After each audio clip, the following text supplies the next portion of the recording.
Let's start off with this topic, the educational triage.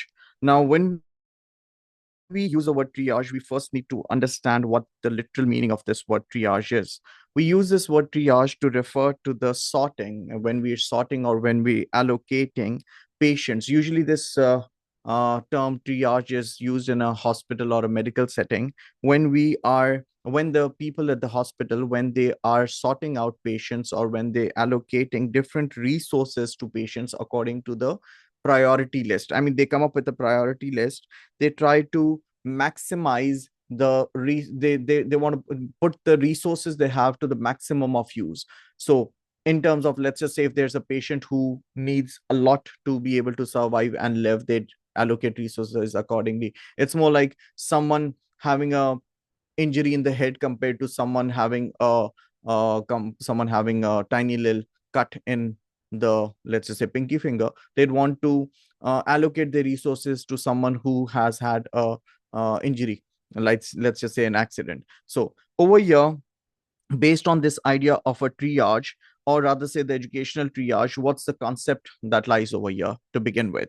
When we talk about this educational triage, the concept is that the teachers and the school, they allocate the resources. Now they allocate the resources in terms of the time they put, the time they invest and the efforts they put according to the student's likelihood of success and examination. So the educational triage, the concept over here is that both the teachers and the school, they start allocating the resources to students as per the requirement or as per the chances of success within examination. So if there's a student, to put it in a simple manner, so if there's a student or a group of students that looks like, if you put in efforts on them, they would succeed, the education system might as well do that. Now, in line with this idea of the educational triage, we discussed this study that was conducted by Gilborn and Udall. So Gilborn and Udall conducted this research in the year 2000, and they were trying to examine the effect of marketization of school. Remember, when we, or as we speak about the concept of marketization of school, the idea is that schools would be allocated funds according to the concept of, according to the under the framework of formula funding, which is the more students you have, the more funds you'd receive. And at the same time in 1988, at the same time in 1988, league tables were introduced, and these league tables had all the information regarding the grades that students received from a particular school.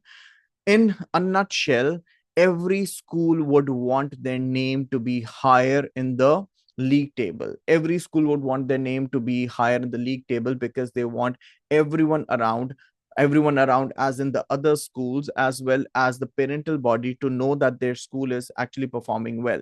Because, of course, if you are able to leave others under an impression that your school is performing well, that would consequently lead to you having more admissions in the upcoming session. So, Gilborn and Udall, they tried to examine the effects of marketization of schools. What were the effects of marketization at school?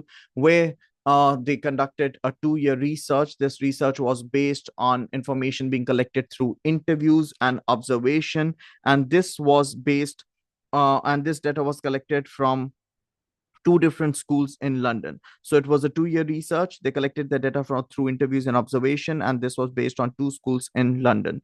Taking this ahead, what Gilborn and Udall found out was that there was a criteria. There was a criteria that was used by the teachers. What sort of criteria was this? This criteria was in terms of their own prediction, in terms of their own prediction about the performance of students in the GCSE. The students were divided into three different groups over here.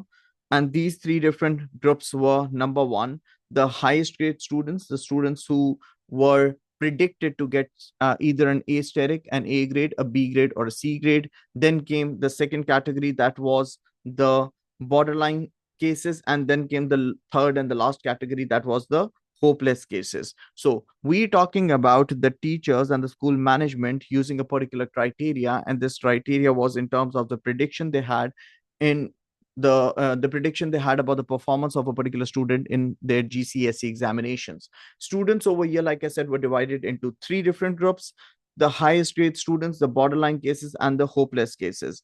Now, it was also noted by Gilbon and Udall that these hopeless cases were predominantly from the working class.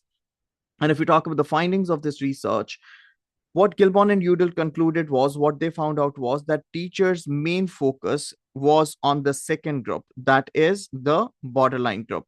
According to them, the teachers' main focus was on the borderline cases. Now, when we talk about this borderline cases and when we talk about teachers' main focus being on the borderline cases, what the teachers did was they allocated more of resources, allocating more of resources in terms of spending extra hours teaching, allocating more experienced teachers to them, aiming to boost their grades. Now, the focus being on the borderline group, and what sort of focus are we talking about? We're talking about allocation of resources being done through extra teaching, allocation of resources being done through extra teaching through by allocating extra experienced teachers, and at the same time aiming at boosting the children's or the students' grades. Taking this further, what Gilbon and Udall found out was that the main priority of schools was clearly to improve their position in the league table. I mean, they were doing this not for the students, but they were doing this so that they could ensure their chances of success, or they could ensure the chances of the school listed at a top or at a higher rank in the league tables. Moving forward, according to Gilbon and Udall, the focus on the borderline cases discriminated against the high achievers and the low achievers both. That is the hopeless cases. Now, why is it that we're referring to this as a discrimination against the high achievers? Because the high achievers, if these extra resources were allocated to them, they could have done better, right?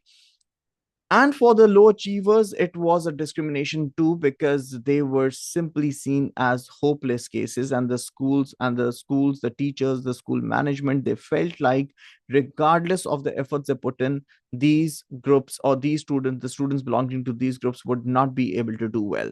So, in a nutshell, according to Gilbon and Udall, this educational triage was not as useful as it was expected to be, because the this particular triage, this harmed the third category, which was also referred to as the hopeless cases, who were and this comprised of the students from the low achieving background. They were the ones who were at the most risk. Now, this was a basic idea on the concept of educational triage, and you would you'd come across this topic in the Cambridge Endorsed book published by Collins on page number 298.